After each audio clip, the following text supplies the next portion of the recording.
Attenzione, attenzione! You're listening to We Have Ways of Making You Talk, the Second World War podcast with me, Al Murray. And me, James Holland. And as usual, we're doing some regulars. We've got our World War II thing. Yep. And we've got our World War II stuff and some exciting things like that. We're going to be looking at a very, very interesting weapon that you own, Al. Yes. And we're all going to be delving into a kind of dark and rather depressing story from northern Italy, but really, really interesting too, and unknown. But first of all, we got a question from John, and John wants to know: is it true that Hugo Boss designed Nazi uniforms? It's a bit of an old chestnut. Well, yeah, and because if you put "Did you know Hugo Boss designed Nazi uniforms" into Google, up comes basically a load of illustrations taken from kind of your Osprey Publishing or anyone who, you know. I mean, this really looks like a sort of Jane's Book of Nazis illustration, which is 1934 Hugo Boss collection, and it's pictures of Himmler and various people and breeches and lots of leather, SS, lots of black, a bit of piping on the classic high uniform look, really, more than anything else. So the tailored uniform look. And of course, this, but you know, and Russell Brand, famously at GQ Awards a few years ago, got up and had a go at Hugo Boss for designing Nazi uniforms. Is this true? No. No, it's not. It's absolutely nonsense. So Hugo Boss never designed anything until after the war, and I think it was his son who took on the business from the ruins of the Third Reich and developed into the kind of West German fashion brand it has become today. But no, Hugo Boss was a business before the war, and they certainly manufactured uniforms for the Wehrmacht and also for the SS, but they didn't design them. And actually, the design process was done within a cadre of people within the Waffen-SS. Not the Waffen-SS, it was just the SS. And ditto within the Wehrmacht too, but with a kind of Nazi slant, of course. And a lot of it aped earlier imperialistic German uniforms from the late 1890s and so on. And the Lancer uniform basically didn't really change, did it? Not massively, no. It's basically a late 19th century tunic, which has just been adapted and is completely pointless and over-tailored and over-engineered and far too much wool, considering they don't have many sheep. But what is really interesting is back at home in my cupboard, locked up in a dark case with multiple locks on, is a Nazi greatcoat. From 1938, it's the Rommel double-breasted SS kind of hair flick, double-breasted leather greatcoat. Probably used about 4 cows to make it. It's really heavy. It's enormous, and the moment you put it on, you just look like a Nazi, which is why I don't wear it really. No. But it is fascinating, and it is an amazing piece of tailoring. I mean, what is really interesting is that the Germans don't really do mass production of anything, and certainly when it comes to their uniforms, they have zillions of different manufacturers. And I remember once being in the archives. The German military archives are in Freiburg and Breslau, which is in the Schwarzwald, in the Black Forest. Yep. And it's an amazing place. And fantastically inefficient, incidentally, and chaotic. But once you get the bits that you need, it's great. Anyway, you get this big dusty folder of kind of manufacturers that are making uniforms.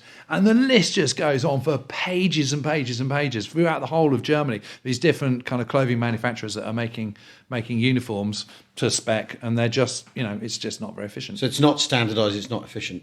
It's standardised, but it's not. So the production of it is standardised in that, obviously everything looks exactly the same and they're using the same materials. But there are different manufacturers making this, of which Hugo Boss is one. Right. Well, there we go. That. But although they have apologised, haven't they? They've but they've been browbeaten into apologising. They don't apologise for anything. But the truth is this is actually illustrative of the fact is absolutely every aspect of German society, manufacturing, everything was in the end co-opted by the Nazi state. So to pick one company out is is sort of pointless in a way, isn't it? Yeah. And there's loads of companies that, what's that cassette manufacturer? BASF, yeah. BASF, okay. So they were incorporated into IG Farben, weren't they, I think? Yeah. And IG Farben was stripped at the end of the war and no longer allowed to be IG Farben. Yeah. What else is there's absolutely Allianz. Yeah. Adidas. Yeah. Haribo. Yeah. Haribo sweets. Invented in the 1920s. It's the one sweet that every German has in his pocket is a Haribo. Yeah. Do you do an embargo? I'm not having a Haribo ever again, not because of all that sugar that's going to give me a heart attack. I'm not doing it because they colluded with the Nazis. I mean, of course you're not. Question here from James Williams and a one that's tied in by Brian Leggett. James says, why is Finland's role in the war so overlooked? And Brian says, this plus why have the British volunteers who travelled to Finland been practically ignored? Well, it's politics, isn't it? I think is the reason the war in Finland falls into a very peculiar position, doesn't it? Because it does. Having to come to Finland's rescue, and there was a French suggestion that the British would do that. Yes, that they go up and take the Swedish iron ore mines at Galinor or whatever, and basically get involved in a war. Across. Yeah, get involved in a war with the Russians. There was a suggestion of doing that, and you kind of think how all over the place France was in 1939, and they were considering that politically. And we should add, actually, that of course Russia invaded Finland. It wasn't the Nazis; it was Russia invading Karelia. Yeah. This peninsula in Finland. And so the idea was to go and defend the poor old Finns. Yeah. So what it would have taking that action, if the British and the French had taken that action, it would have been an acknowledgement that the Russians and the Germans were actually working as an alliance rather than this non-aggression pact. And of course, it was an alliance. It's just that politics has put us in a position where we kind of have to say, it was a non-aggression pact, it wasn't an alliance. Retrospectively, actually, they weren't working together, as in fact, they cooperated pretty closely. Certainly in Poland, they let each other know exactly what they were up to and where their armies met, and there were celebrations when their armies met in September 1939 and all that sort of thing. So Finland has to be sort of faded from the picture because it's incredibly inconvenient to the way we looked at the war and have looked at the war since. I mean, it's an extraordinary story of the Finns beating the Russians hollow, the Russians having no answers, the Red Army's just been purged, so it's got its officer class has completely been stripped of talent and ambitious people, and is obviously its morale is shattered. 4 out of 5 marshals executed, like 22,000 officers in the Red Army executed. Yeah, so little wonder the Finns obviously they have, and it's winter, and the Finns have an estimation of what they can achieve, and the Russians don't. And of course, the Russians have a difficult command system, because I expect in Soviet Russia it was quite difficult to tell your boss if things were going badly. There's the NKVD, and the whole thing was done in snow. So, and the Finns had skis and white uniforms. Yeah, so white parkas and things, and the Russians didn't at the time. Exactly, it's an extraordinary story, but the reason it's overlooked is politics and the way the war turned out, because of course, and you watch this amazing handbrake turn happen in British politics after Barbarossa begins, where the Communist Party of Great Britain, for instance, has been sat on its hands since the Nazi-Soviet non-aggression pact, because they obviously, having up to the point of the Molotov-Ribbentrop Pact, they've been staunchly anti-fascist, and now that the Soviets are accommodating the Nazi Party and accommodating Nazi Germany, the Communist Party of Great Britain has to go, everything's cool, and in fact the Nazis aren't that bad, and the real fascism is capitalism present where we are. And so you have this very odd thing going on in the left, which then of course after Barbarossa that flips over. And actually, in terms of British volunteers, I mean, it's really interesting because they did get a force together, and they took them all off training. And it was basically, can anyone ski? And of course, it was all the guardsmen, because they were the only ones who were kind of posh enough to have been skiing in the Alps before the war. So they got on a train, and I remember talking to Stephen Hastings, who was a Scots guardsman. He was great mates with Carol Mather, who we were speaking about the other day, and George Jellicoe. And they... and they went on a train down to the Alps, down to Geneva or wherever, and went off skiing. And he said, yes, you could tell where we're going by all the discarded champagne bottles on the train route. I mean, and so they had a marvellous time in the early part of 1940 skiing in the Alps, and they were all set, done their ski training and all the rest of it, had a wizard time, came back to England, all set to go off to Finland, and then the Finns signed a peace treaty in March with the Russians. That was that. Well, and then the Finns, of course, sided with the with the Nazis, because they were attacking Leningrad. Exactly. In the end, I mean, so it all gets a bit murky and a bit complicated. It's complicated. We don't know quite what to think about the Finns. Exactly. The plucky Finns to start off with, and then hang on a minute, they've pro-Nazi Axis Finns. Yeah, exactly. So it's politics, really. I think in answer to James's question, I think.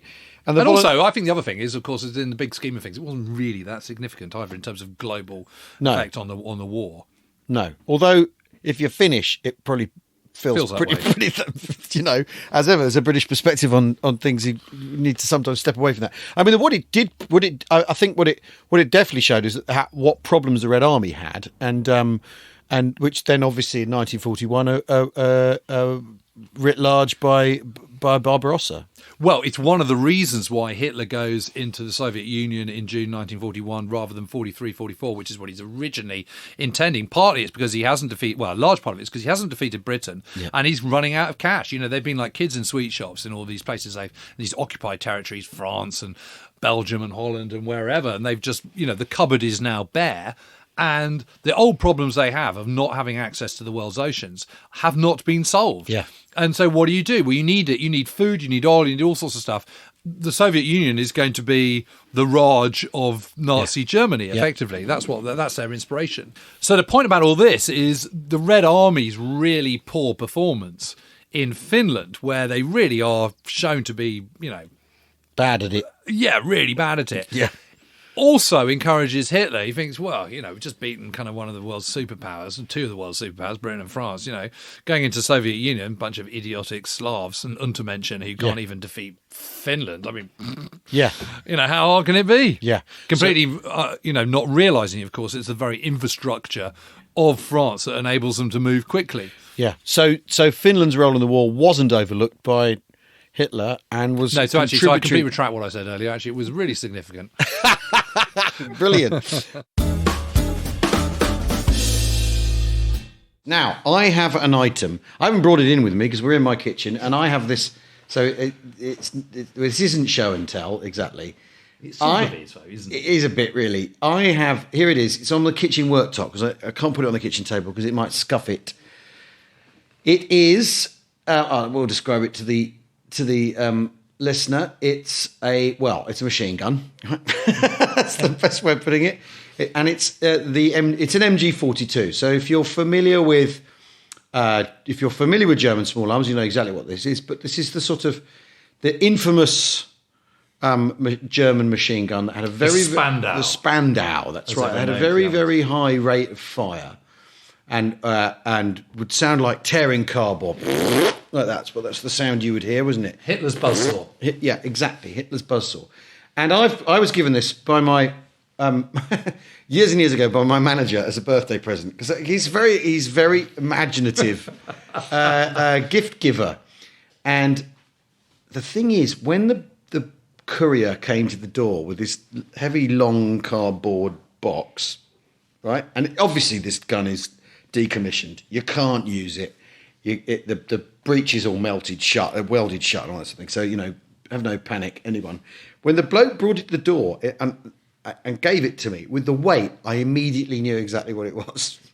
Because I know my manager, he knows me, and it just weighed exactly. I thought, this is an MG42. It must be. It can't be anything else.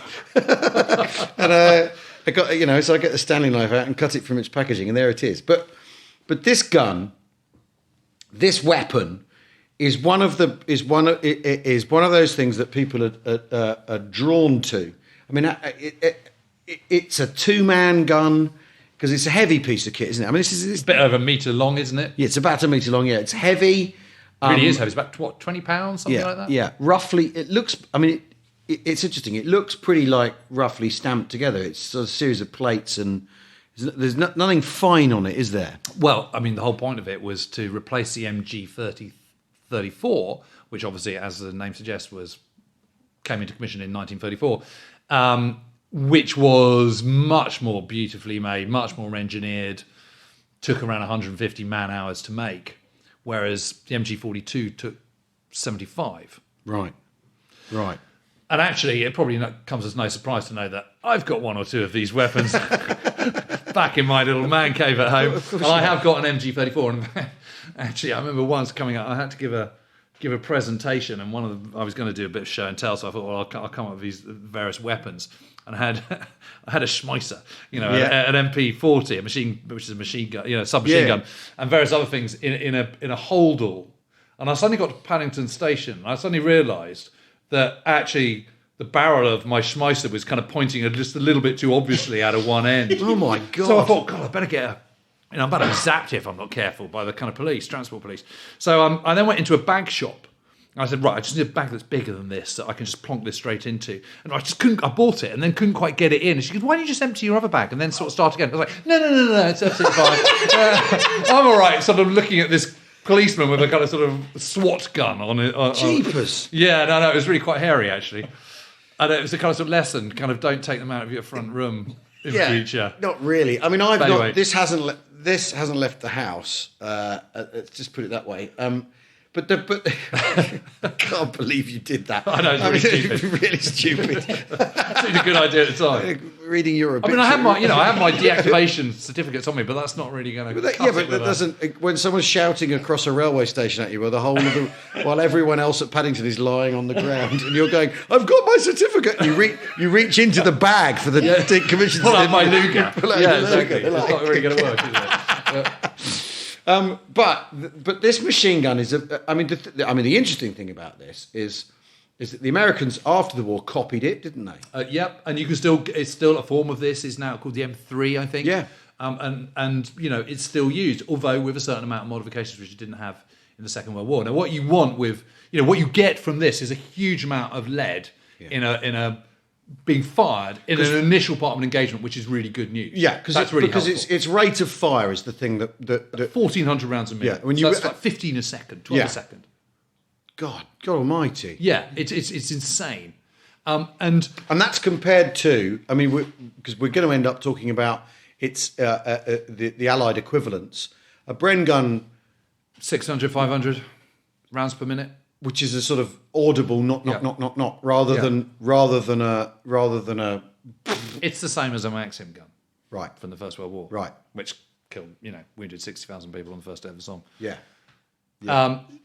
Okay, so I remember reading a book once by a very well-known author, number one bestseller and all the rest of it, and it said the MG42 was the preeminent small arms weapon of the Second World War. Anyway, some years later, I was, or not long after, I was then visiting the brilliant, wonderful Lieutenant Colonel retired John Starling, who runs the small arms unit at Shrivenham, which is the Combined Services Staff College, just outside Swindon.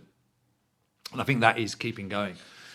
Anyway, they've got this sort of room stuffed full of small arms, all the way from kind of 1700 right up to now, and in it, they've got lots of Second World War stuff, as you would imagine, literally everything you can think of. And one of the first things I saw was an MG42. So I said, well, of course, that's the best machine gun of the war, wasn't it, John? And he just went, says who? Says who? And in the next 5 minutes, totally deconstructed why it wasn't in any shape or form the best small arms weapon of the Second World War. And he pointed out that, having huge rate of fire comes with all sorts of problems, because, every one of those 12 to 15 bullets that is firing per second has a little explosion, because what happens in a bullet is you've got charge in it, and a spark hits the charge, which there is then a confined explosion within that chamber, that little brass chamber, which then forces the bullet forward. So if you're doing that kind of 15 times a second, that starts to generate a huge amount of heat. So very quickly, your barrel goes from kind of sort of hot to red hot to white hot. And of course, what happens the moment it gets really, really hot and it gets white hot, it starts to melt, and therefore it doesn't work. Or it doesn't work very well. And what accuracy you did have, which wasn't great in the first place, is just completely gone. So you have to replace it. So you have to have at least 6 spare barrels with you to function with this. And you have to control your rate of fire and to stop it from melting. And if you look at kind of wartime instruction manuals, it says very clearly it is totally verboten to fire for more than 250 rounds consecutively, which obviously doesn't take very long. No. So what that actually means is, in reality, it might have this rate of fire of 1,500 rounds per minute, but in actual fact, your practical rate of fire is about 120. Because if you fire more than 120, I'm just going, intermittently, it ain't going to work. And so actually, again, when you look at a Bren gun or you look at a 30 caliber machine gun or a bar or whatever, the actual rate of fire is, in the case of the Bren, sort of 500 rounds per minute, but the practical rate of fire is about 120. So they're firing about the same. It's really, really interesting. And the problem, of course, that the Germans have at Omaha Beach on D-Day is that your firing discipline tends to go out the window pretty damn quickly when you've got thousands of 6'2" square-jawed Americans coming towards you with amazing teeth. Yeah. And and offshore naval guns are hurtling at you. You think, do you know what? I'm going to sod that whole verboten after 250 rounds. I'm just going to keep firing. And so what happens is your machine gun doesn't work very, very well after a very short period of time. And there's a guy called Heinz Severlow who's at one of the strong points overlooking the Colville exit on, I think, Easy Red or something. Yeah. And the grass either side of him catches fire because of the heat from his MG42. So it's great. And, there is an argument that says it's better to kill 20 people with one bullet rather than one person with 20. Yeah.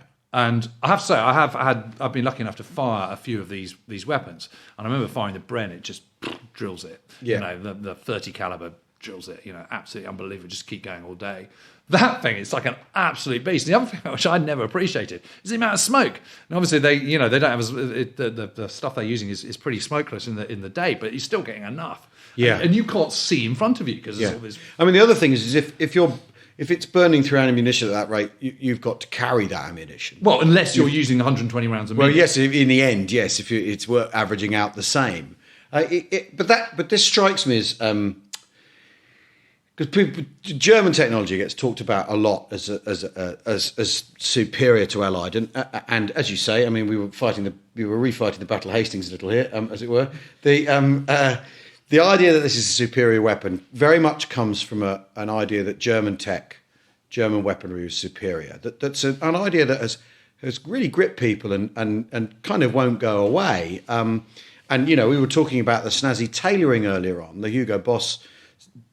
Tailoring he didn't do, as it were, but these all feel to me like part of the same sort of kind of cultural appreciation of German militaristic culture, and the Tiger tank, of course, bigger, heavier, bigger weapon, thicker armor, the legend, the Tiger, and you get this sort of size is important thing, or rate of fire is important.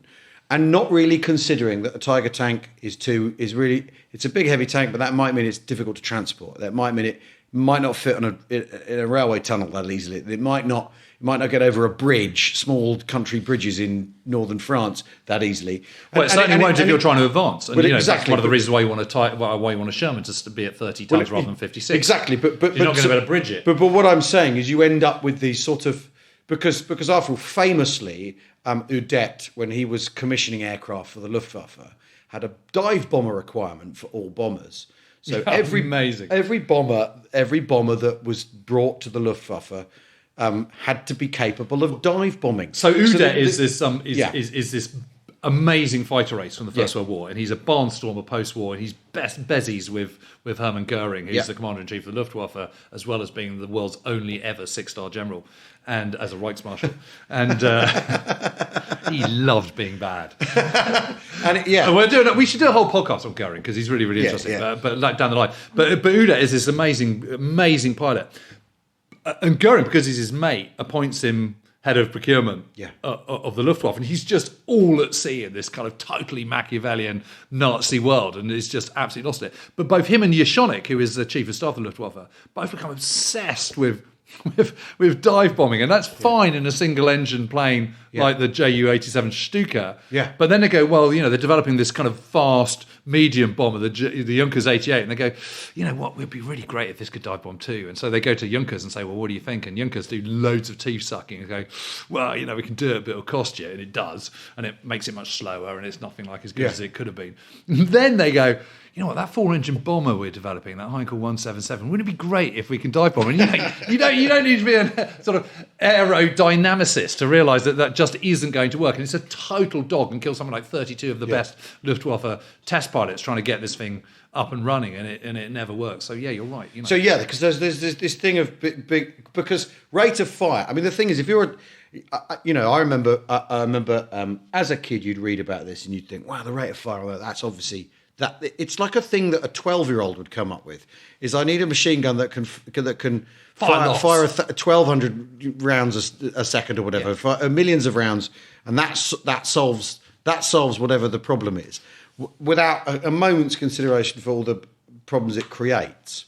Well, one of the reasons why we put this on an elevated position, of course, because a lot of the testimonies of the Second World War come from Allied troops who've come up against this thing. And obviously, if you're coming up against a thing that can fire at kind of 1,400 rounds a minute or 15 bullets a second or whatever, that's not a huge amount of fun, and it seems pretty scary. If you come up against a Tiger tank, all you care about from your foxhole is this absolutely enormous tank with a massive gun and lots of armour and SS types manning it, coming towards you, and you think, it's pretty scary. But one of the problems we have in the narrative of the Second World War is that we've only been looking at it from 2 out of the 3 levels of war. So 3 levels of war are strategical, operational, and tactical. And the strategical obviously is, I mean, you know all this stuff, but it's a kind of the overview, what you're trying to, your overall war aims. The tactical is your bloke in his tank, the guy in his foxhole, bloke in his Spitfire, the cold face of war. The operational level is the bit that binds the strategic to the tactical. It's the nuts and bolts. It's how you make this happen. It is your uniforms. It's your making sure your Americans have Hershey bars and Camel cigarettes, and the Brits have tea and condensed milk and sugar. It's your factories. It's your shipping. It's the processes, and that's the bit that's been left out of the narrative. For the last 50, 60 years, every book, every documentary you watch, book you read about the Second World War focuses almost entirely on the strategic and tactical level, rather than looking at that bigger picture stuff. And part of the reason is because they think it's going to be boring, because it's logistics and economics and all the rest of it. But actually isn't. It's stuff full of human drama and amazing decisions and bonkers decisions and inventions and all sorts of stuff. And the Tiger tank absolutely falls into that, and so does the MG42. Yeah. You need to look at these things from its operational point as well as its tactical. What did a Bren gun cost in man-hours to make? About 45. So... Yeah, 45, 50 man-hours. So even less than the MG42 and it has a wooden handle on the barrel. Yeah. So that you can pick it up and it's balanced. Or when you need to change the barrel, which you only have to do after 250,000 rounds, 250,000 rounds when you change the barrel. So a Bren gun team would have it, each section has of 10 men, which has a Bren gun attached to it, would only carry 1 spare barrel. Whereas these guys having to carry 6. They weigh a bit, Yeah, and also there isn't a wooden handle to there isn't. Pull that off. So yes, on the far side of that is the catch, which you release, and that enables you to that separates the barrel from the breech, and you literally just pull it over and just drop it out. But at the time you're dropping it out, it's already flipping hot, and it's dangerously close to your head. Yeah. And in actual fact, what they issued them with was a massive sort of gauntlet mitt that you would use for your cooker. But obviously, the heat of battle, the last thing you're thinking around is, where's my Arga mitt to change my barrel? You just don't. So lots of people get burned and scorch marks on the side of their face and all this kind of stuff. You just don't have that problem with the Bren gun.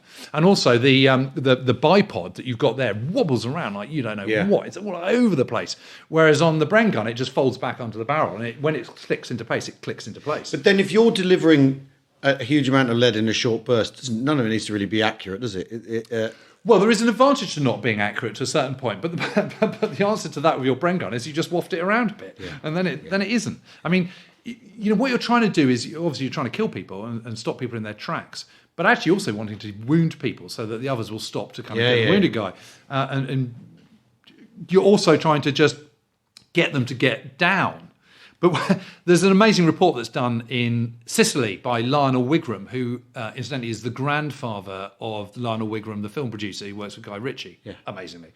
But anyway, he does this amazing report in Sicily, and what he discovers is that you never hear an MG42 at the same time as you hear a 30 caliber American machine gun or a Bren gun, because what tends to happen is people sort of go and then they duck down, and then the other person goes and they take it in turns.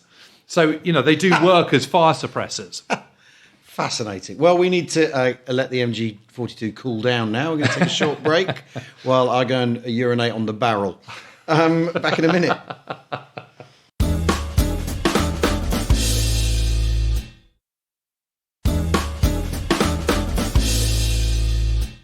Right, so welcome back. By the way, earlier on when I said I was going to go pee on the barrel of the MG42, that is a time-honoured way of cooling a machine gun down if you're in real trouble.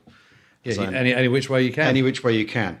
Now, also, the interesting thing about the MG42 is sharp-eyed viewers of Star Wars will probably notice that some of the stormtroopers are carrying sort of pimped MG42s to make them look like space blasters, but it's and MG34s. And I never knew that. Yeah, and Sterling submachine guns without the magazine attached, which is, of course, the descendant of the Sten gun. So even in a galaxy far, far away, a long time ago, the MG42 casts its shadow. Yeah, well, weapons and war. I mean, I just noticed that you've got a big poster for Where Eagles Dare, and I think we're very much as one on loving that film. From the music to everything about it. Yeah. And one of the bits I really love about it is those magazines that just never end. Yeah. You've got Clint Eastwood at the back of the bus at the end of the film as they're heading towards the airport. He's got an MP40, a Schmeisser, as we was a submachine gun. Yeah. Takes about 3 seconds to fire one of those magazines. Yeah.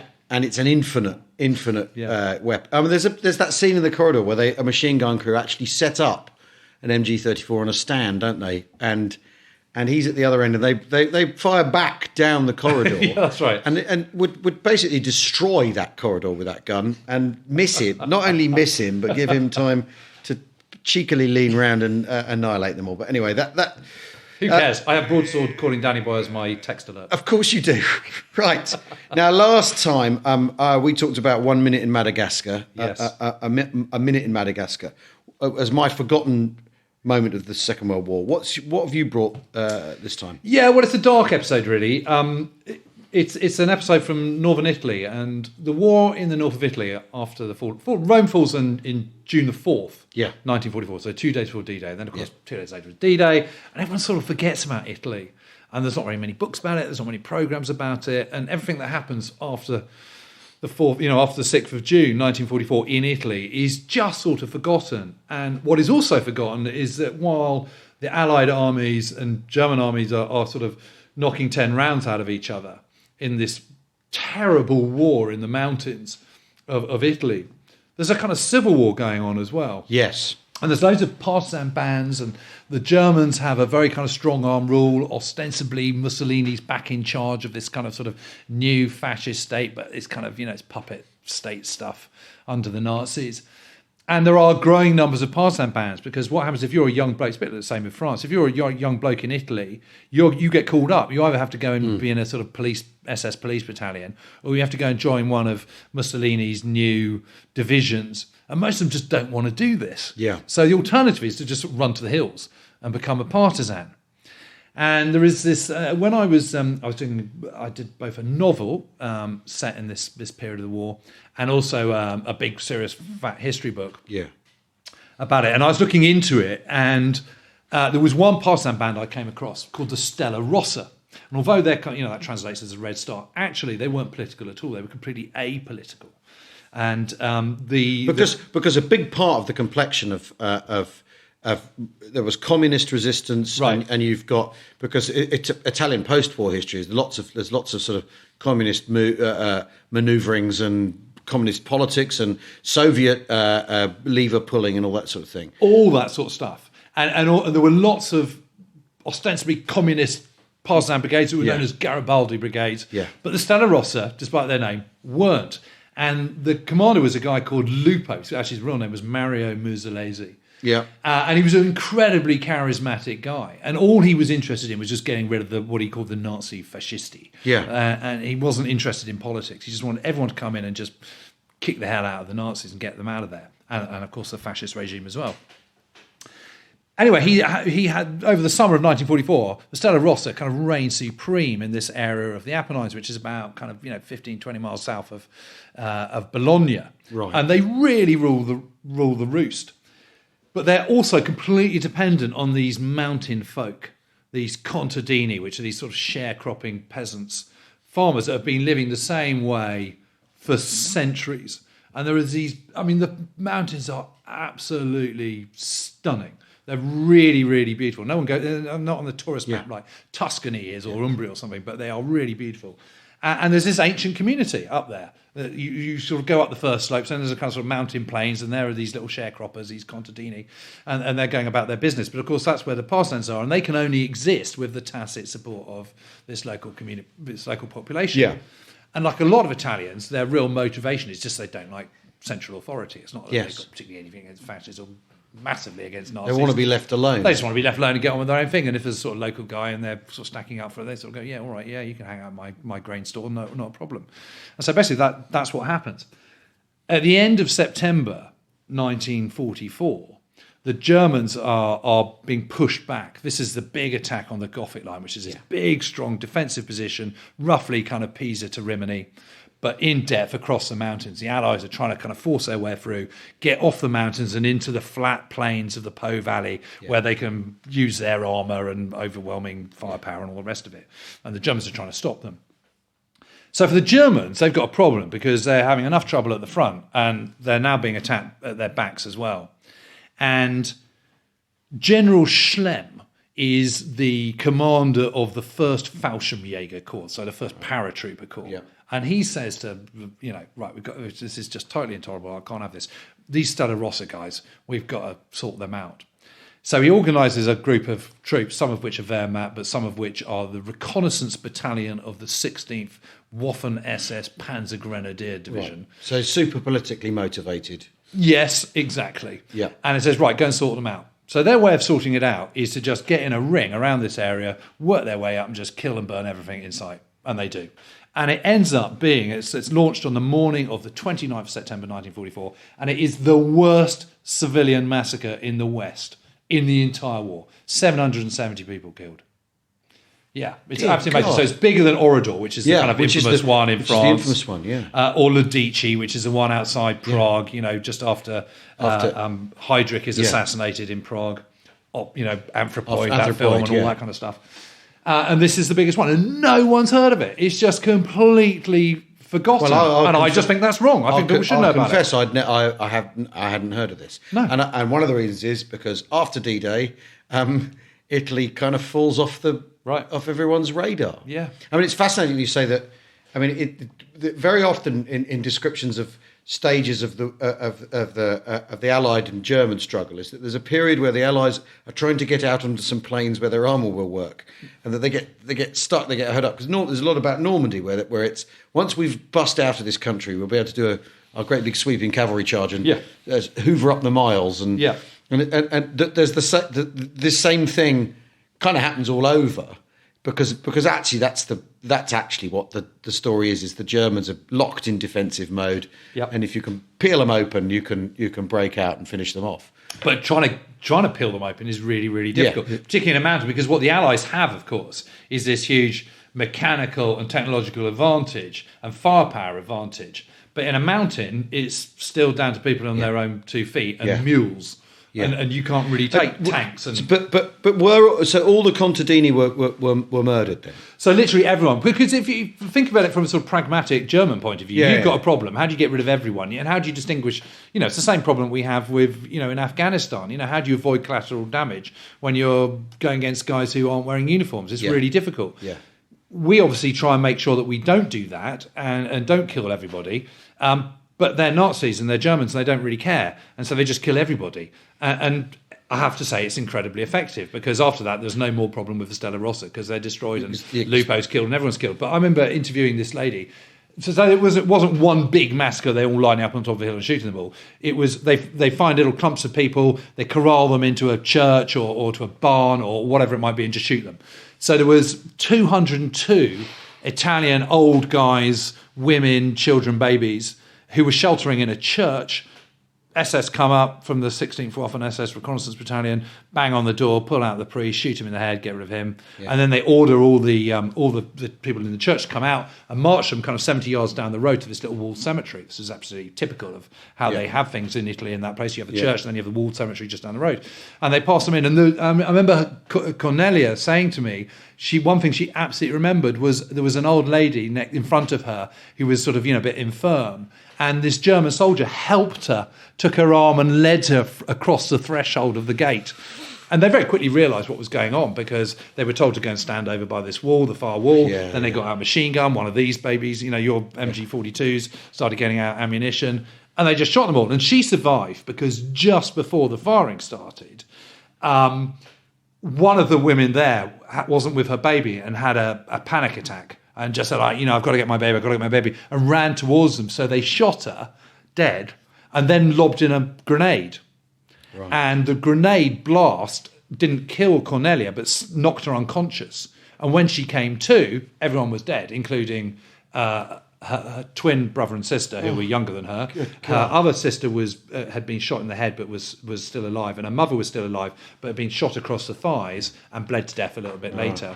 And she stayed under those bodies, totally soaked in blood, till 3 o'clock that afternoon. And the firing happened about 9:15 in the morning. And how's this commemorated there? Is there a memorial? Is there? Yeah. So then the Allies moved up and they occupied that area, and for the whole of that winter, the Allies were the 6th South African Armoured Division, the Guards Brigade were in that area, and it just got blasted even more.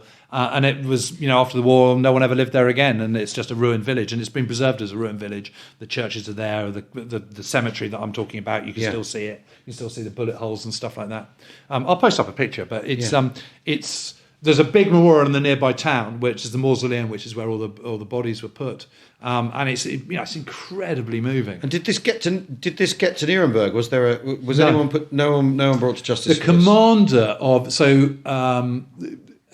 Max Simon was the commander of the 16th Waffen SS. He was sentenced to death. That was then commuted, and he was released in 1954 or something like that. Died in 1961. Work in a paint factory or something. But he survived. Or whatever. And then Walter Raeder was the Austrian commander of the 16th Waffen SS Reconnaissance Battalion, and he was extradited by the Americans after the war, put on trial by the Italians, and then put in Gaeta, which is this sort of island. Penal colony kind of thing, prison off the Rome coast, and he stayed there till 1981. Really? Yeah, he did 36 years or something. Right. And then was released. Good. And died not long after. Good. But so it's a grim old story. Hell. Because that is not on anyone's. Oradour is the sort of rightly well known.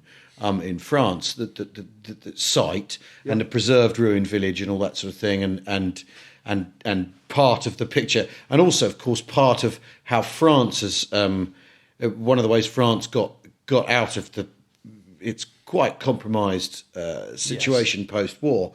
One way of sort of digesting the French experience of occupation is Oradour. I'm not saying, which isn't to say it's been used politically, but it's offered a reference point that's perhaps different to Vichy collaboration or any of the rest of it. So, but this isn't.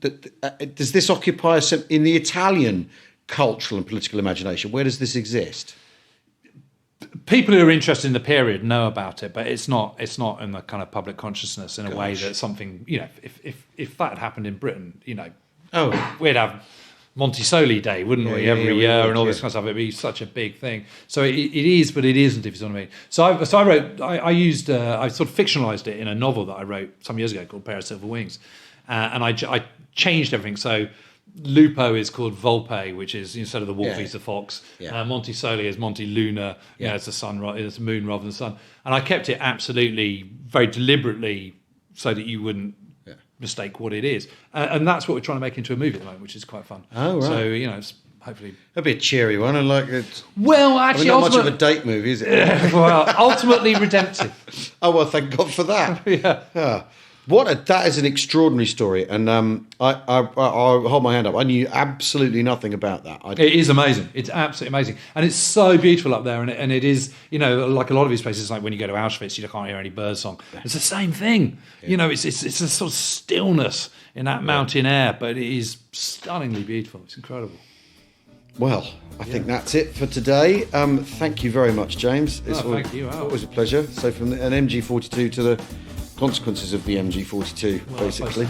Yeah. We'll return to a lighter mood next week. Well, it's the second World War. I don't know. There's not that much light on offer, is there? Thanks everyone for listening. #WeHaveWays. I'm Al Murray. This is James